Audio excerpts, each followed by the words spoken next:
Welcome to Garden Plants with Jim Putnam. Let's talk Dwarf Mondo Grass.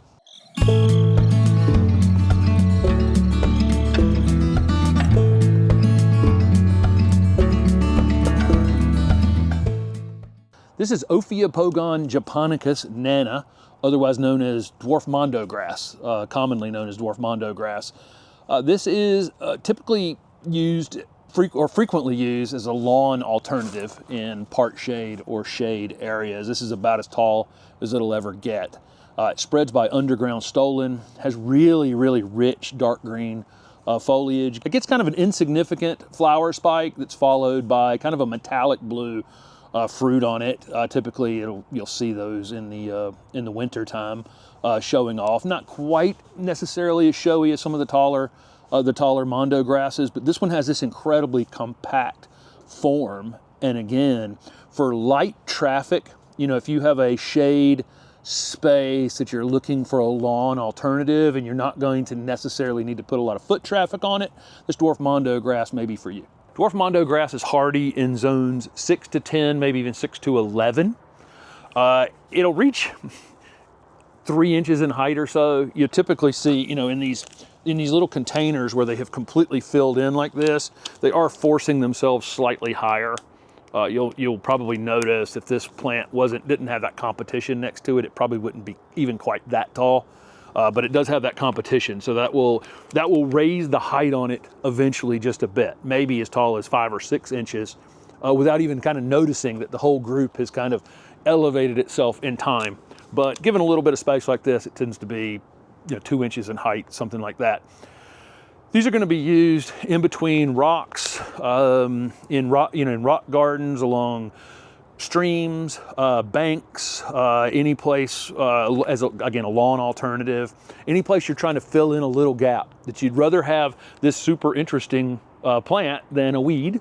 This is a perfect, it's not only a lawn alternative, it's a weed alternative in shady spaces because it tends to grow really compact like this. And so I grew lots of Dwarf Mondo grass at my nursery for years, and we typically just didn't have any weeds even in the containers, where the rest of the nursery's having to be weeded constantly.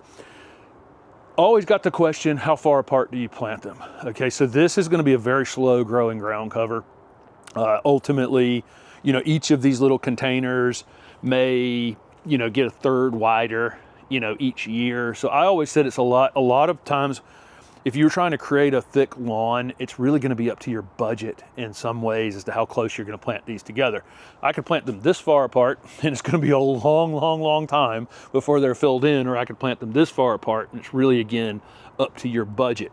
One thing you can do if you're on a budget and you're trying to plant a lawn with these is you can buy one and then divide it. So hopefully you can find at a garden center, you could buy them in trays like this, where these are like 3-inch containers. And I can pull this out of this container and divide this into probably 10 or 15 plants. If I wanted to get super greedy, I could definitely get 2 to 3 good sized chunks if I wasn't trying to be quite as greedy with it. So you could start a little bit of a nursery of your own, you know, dividing these and growing them out in containers for a few years and really gain some numbers on them before you, before you put them in. So that was the answer that I always had for people. How close do you put them together? What's your budget? Because, you know, the closer you put them together, the faster this thing can really fill in and become, you know, this lawn substitute. I think you can see these newer divided Dwarf Mondo grasses have some weeds in the containers that need to be pulled, so that, you know, when you're initially planting these into whatever lawn space you're trying to do, or edging, or between walkways, patios, wherever you're trying to fill in to create this kind of really thick area, initially you probably are going to have a few weeds that you're going to be pulling out of them. But if you look at the group just to the left of that, where they've established themselves completely in those containers, there's virtually no weeds at all over there. So they can become pretty good at preventing weeds, but initially you're going to have some weed issues, especially where you're disturbing soil while you're planting the plants in the ground. They are salt tolerant, great in small gardens, Asian gardens, rock gardens. They need kind of moist, well-drained conditions, so not the best thing for the driest shade spaces that you would have. If you do know it's going to be a dry area, you're going to have to give it some ongoing watering for sure. Up in zone 6, you can put these out in quite a bit more sun, but you keep in mind you're going to want to do some additional watering on them if you are putting them in more sun. They do become reasonably drought tolerant once established, but while you're in the process of trying to get them to fill in, you're probably not going to want them to be dried and completely out, because you're trying to encourage them to grow. We only fertilize our garden basically once a year with an organic fertilizer in the late winter, early spring. You could do that right over the top of these and then maybe wash it in with a water hose so it doesn't sit right on top of it. And you get that fertilizer down to the ground. So maintenance on your Mondo grass, you're definitely going to want to remove leaves from it. If there's leaves that got into this greenhouse before this plastic was put over top of this greenhouse, but those need to be raked off because they're going to create potentially little dead patches in the turf there. It can be popped out of the ground occasionally and divided. So once every 2 or 3 years, you could go in and divide it out and give some away, or plant it in other areas, whatever you're interested in doing there. There's no significant pest on these. I mean, anytime you crowd something this close together on the ground, slugs could potentially be an issue.